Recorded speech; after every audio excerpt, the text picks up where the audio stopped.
watching the Highlight Zone with Wayne 15 Sports Director Glenn Marini. Local sports coverage you can count on.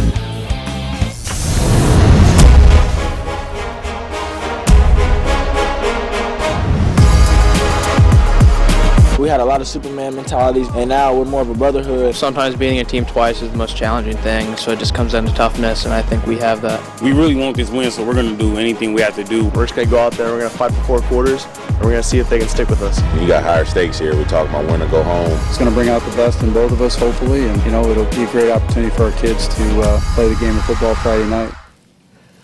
Somebody out there forgot to tell Mother Nature it's November, and that means playoff football weather, right? But in the Highlight Zone, we are going to take it. Beautiful, absolutely gorgeous night for football. And, speaking of beautiful, 13 local teams sitting pretty, all with a chance to win a sectional crowd this evening.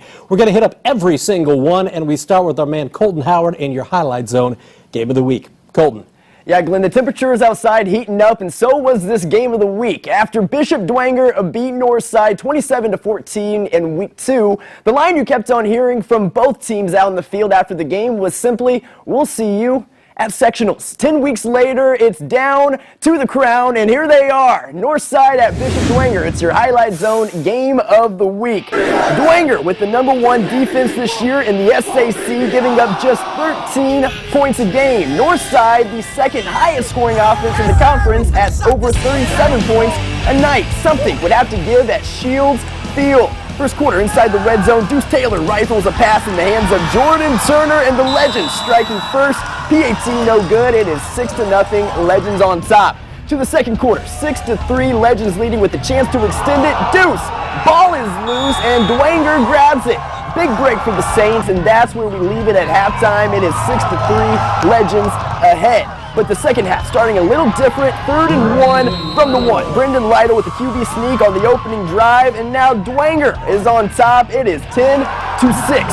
Still in the third quarter, Saints on the move. Hey, so is Lytle. He takes off, and Brendan lights out Lytle, delivering a knockout blow. Make that 17-6 now. Dwenger in the front seat, but still a quarter to go. Fourth quarter, Deuce this time. He's loose. Check out this crazy pass to Rodney Woods. It leads to a touchdown a few plays later. 2-point try, no bueno, and it is a 5-point game. Dwenger goes up by 8 after a made field goal by Joe Bulanda, which brings us to a minute to go in the game. Northside with a chance to send it on to overtime on this drive, but is picked off by Devin Tippman. Broken hand and all. That'll do it from Bishop Dwenger. The Saints are your sectional champs, winning 20-12. All I want is one more week with these guys. I mean, these seniors, I couldn't ask for any better seniors to play my high school and my grade school career with. It's just a blessing. Bishop Dwenger football has just been a blessing for me, and I'm glad I can win another sectional here. We bent, but we didn't break, so that's big for us. We're a second half team. They always tell us that the score, nobody wins by the score of the first half, and we weren't executing well in the first half, but the second half we came out and we executed well. Yeah, next up, Dwenger takes a trip down Interstate 69 to Zionsville for regionals. Glenn, back to you. Yeah, Zionsville didn't play tonight. McCutcheon out of the playoffs due to COVID, so that's the situation there. Hey, our local 6A sectional title game, NLC champ Homestead, the back-to-back SAC champ Homestead Spartans playing in this one. Tigers knocked off Carroll last week. Spartans, though, knew they could run the football, and they do. That's Juan Antonio Aramillo with a touchdown. Warsaw up 7-0 first. But then it's Evan Ormsby, a little play action to Nate Anderson, and Nate Anderson has had a fantastic season for the Spartans. He goes 79 yards on that one. It's 7-all after one. Let's fast forward to the second quarter. It's Ormsby to Gage Sparrow, and Sparrow flies the coop. It's a touchdown to make it 14-7 Homestead. Now Bart Curtis's team continuing to do what they do. That's run the football. It's Aramillo with a touchdown here to make it 14-all, but Homestead would get a field goal right at the buzzer to go up 17-14 at the half. Third quarter, it's Ormsby looking for Sparrow. Ormsby, heck of a night, 15-19, 279 yards and 217 yards, I should say, and 3 TDs as Homestead hangs on to beat the Warsaw Tigers 30-22. Spartans, your sectional champ. It's exciting. It's one of our goals that we started from the very start, and We just know we got to keep pushing to state and try to get that end goal. We're a family. We'll play for each other and fight till the end. It's an honor to the seniors. It's an honor to how hard everybody's worked, and it's just a real tribute to these kids. Next up, Homestead at second-ranked Westfield for a regional title next Friday night. In 4A Sectional 19, one of the toughest sectionals in the entire state of Indiana. It all boils down to East Noble and Leo, the NE8 rivals. Lions beat the Knights 24-0 in Week 5 early on. Yeah, that's Rowan Zolman doing it on defense with the interception to keep Leo scoreless. It's 0-0. You'll see a field goal here by Christian Sanchez in the first quarter. 3-0 East Noble in the lead. Second quarter action. Kolshubak handing it to Kanan Carrico for the short touchdown. Carrico gives East Noble a 10-0 lead at the half. Third quarter, matter of fact, the whole entire second half was all about defense. Leo's Tanner Jackson for the sack. The Purple Pride has been doing it on D all season long, but East Noble would keep Leo out of the end zone in this one. You're going to see the Knights swarm the football, and East Noble comes back after losing to this team 24-0 to knock off Leo 10-0 for a sectional title. Definitely boosts our confidence. I mean, we get to defend our sectional championship from last year, and it just feels great getting a win, beating the Leo Lions that beat us earlier in the season. We're not really surprised, but we went through a rough patch, as I'm sure everybody knows, and we've tried to work our hardest to succeed and see how far we can make it. Just coming back from some struggles this year, we've had some moments where we struggled, and to keep the faith and see young men decide that they're going to stay together and continue to work hard and buy into what we're doing. East Noble just knows how to win in the postseason, man. They host Marion next Friday. The Giants actually beating Delta tonight. Should be a good one up in Kendallville. Well, 3 local sectional championships are in the books, but we've still got 4 more to go. In 3A, they've been on a collision course, and since the brackets came out, 10-1 Norwell heading to Zollner Stadium to face Concordia. In 2A, after winning its first ever sectional title last fall, could Eastside make it back-to-back, or would Lures have something to say about it? It's a high scorer there. And in 1A, a top 10 matchup in Monroe as Southwood heads to Adams Central, plus top-ranked South Adams looking to keep its quest for a state title alive against Madison Grant. They were doing them dirty and burn. All 4 of those local sectional championship games up next on The Zone.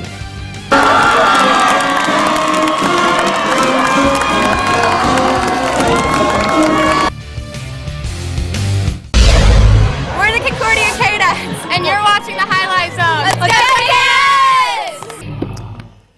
Well, one of the beautiful things about Zollner Stadium getting turf this time of year is that field surface, as opposed to grass in the rain and snow, it should hold up pretty well through the month of November, right? Cadets fans hoping to test that theory with a long playoff run, but to do that, they've got to get past a solid 10-1 Norwell squad, and we picked this one up in the first quarter. Brandon Davis looking for Cam Johnson as you saw him swing it out, and Cam Johnson just doing what Cam Johnson does. The Swiss Army knife of that Concordia team. What can he do? It's a touchdown, 7-0 Concordia, and you know what? That's all the scoring they would need in this one. That got a little lopsided. Second quarter, Brandon Davis with all that experience at the QB position. It's a keeper for a touchdown. Concordia up 17-0. Third quarter, Davis looking, and who's he looking for? I'd look for Cam Johnson. It's a good idea. 62 yards on this connection right there. Concordia takes a 24-0 lead. Now Norwell, we know their defense is solid. It wasn't their night, but it was their play right here. Blake Halfich coming into the backfield and getting a sack for Coach Josh Gerber's squad. A great season for Norwell, but Concordia simply too much in this one. Cam Vanderbosch in the fourth quarter with an interception. This would seal the shutout. Concordia wins this one 24-0. The Cadets back-to-back sectional champs for the first time in program history. We knew we just had to play hard every play, back-to-back.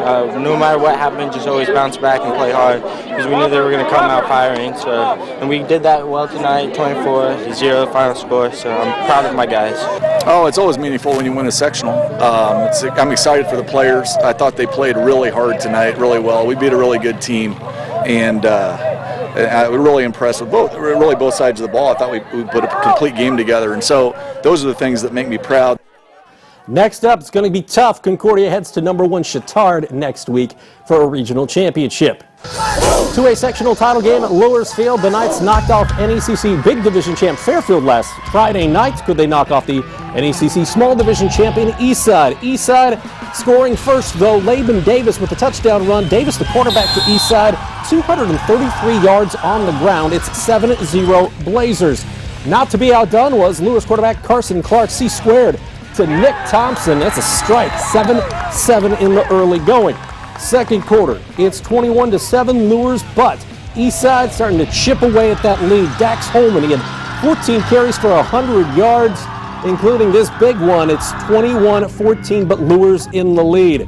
Clark to Brody Glenn, and this combination was a lot of the difference in this ball game. They couldn't stop it. It's Clark, 21 of 29 for 354 yards and 6 passing touchdowns, 28-14. We mentioned Clark had those 6 passing touchdowns. Well, 4 of them went to Brody Glenn. Watch him haul in another score here. Brody Glenn, 4 TDs, and it's a shootout, but it's Lures winning this one by a final of 56-49. I just come out, kind of do our thing at Lures. We're all working hard. You know, this good Eastside team. We've had our chip on our shoulder for about a year because we had a tough loss last year. The main goal is state. I mean, sectional championship's nice, but the main goal is state. And you know, to be honest, we're on the regionals. You know, we can celebrate a little, but we're on the regionals. Seniors set goals at the beginning of the year. This summer, heading into August, and goal #1 was win a state championship. Next up, it's Lures on the road. They're going to play down at Tipton next Friday night. Hey, down in Monroe, there's a budding rivalry. Southwood and Adams Central. Knights ranked 3rd in the state. Jets ranked 7th. That's in the 1A state poll. Third quarter, it's tied at 7 all, but they get tricky, do the Jets. That's Alex Curry to Nick Neuenschwander. He's gone 66 yards on that play, and the Jets take a 14-7 lead. But after that, the tables turn, and they turn in favor of the Southwood Knights, and Elijah Sutton had a lot to do with it. Sutton here, 65 yards on the scamper for Elijah Sutton, and that knocks the game 14-14 as we head to the fourth. This baby is tied. Fourth quarter action. Who are you going to go to? Well, Mr. Sutton would be the correct answer. It's a 20-yard touchdown run for Elijah Sutton, and Southwood stakes itself to a 21-14 lead, and Sutton wasn't done. You're going to see Sutton do it again, his 3rd touchdown of the second half.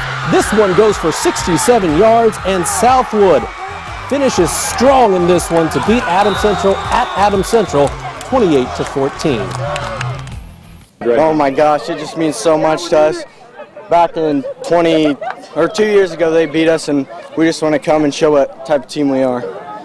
We put in so much work to get here. 2 years ago, we came and we got beat 38-0, and it feels great to come back and get revenge on them. I mean, Alex made great reads. Elijah ran the ball really well. Our defense was relentless. We gave up some pass early, which we got to get fixed for next week. But I mean, that's a tough out right there, man. Oh man, who doesn't love Dave Stoddard? Who will Southwood get next week at regionals? We're talking about Madison Grant or #1 South Adams. Opening kick, Grant Mosier going for the jugular. Are you kidding me? Opening kick, the old Music City Miracle throwback thing. We got 75 yards. It was Trey Shock throwing it to Drew Stutzman, and just like that, out of the gate, that's how South Adams starts the game. 7-0 on that play. Hey, Nick Miller, while they hand it to the big guy, he scores. This is also in the first quarter. South Adams now up 2 touchdowns. Later in the first quarter, James Arnold hooking for, that's Aiden Warner right there for a touchdown. You're going to see Arnold hook up with Stutzman again. Arnold goes 14 of 15 passing, 250 yards, and 4 touchdowns. But man, that opening kick, what a dagger. South Adams, no problem, 55-7 over Madison Grant. We got South Adams at Southwood next week. That'll be your Highlight Zone game of the week. We got more zone, including your gem of the night and a little college basketball. It's all coming up after the break. We're the Leo Lions, and you're back with the Highlight Zone. Let's